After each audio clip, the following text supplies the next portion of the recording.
Seems like everybody is having sex. But me. I mean, it was clever of God or evolution or whatever to hook the survival of the species to it. Because we're gonna screw around no matter what. It was a smarter thing to pick than, let's say, to share your toys or return phone calls. We would have died out eons ago.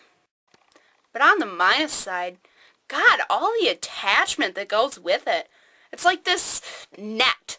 Sex always ends in kids or disease or relationships.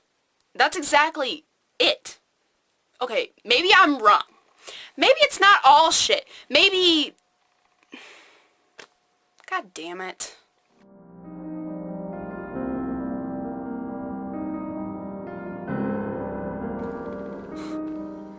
There must have been something wrong with us to do what we did. We heard there was $10,000 in that house.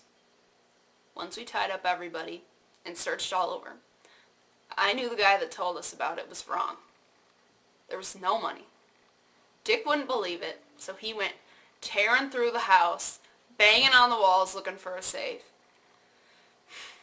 When he was done, he said he was gonna go up to Nancy's room and have his way with her. I wouldn't allow it, and I told him that. So I sat with her. Dick came up and got me.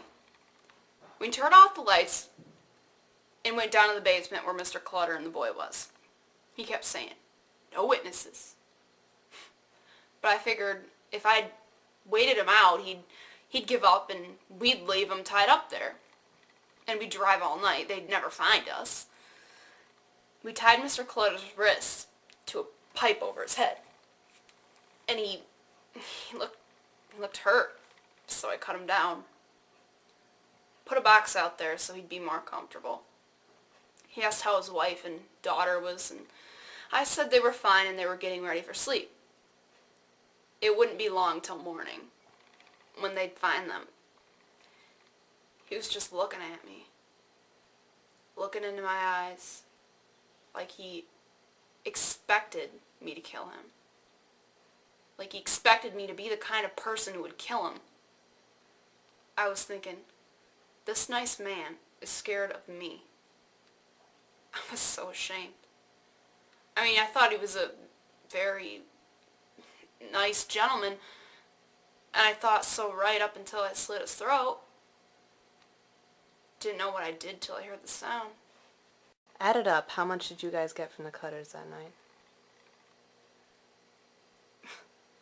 Between $40 and $50.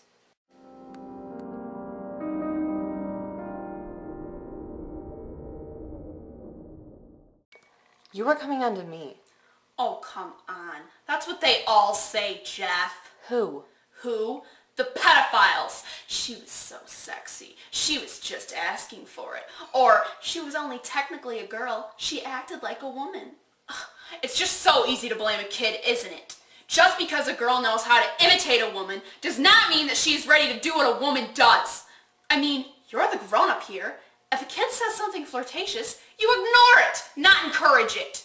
And if a kid says, "Hey, let's make screwdrivers," you take the alcohol away and don't race them to the next drink.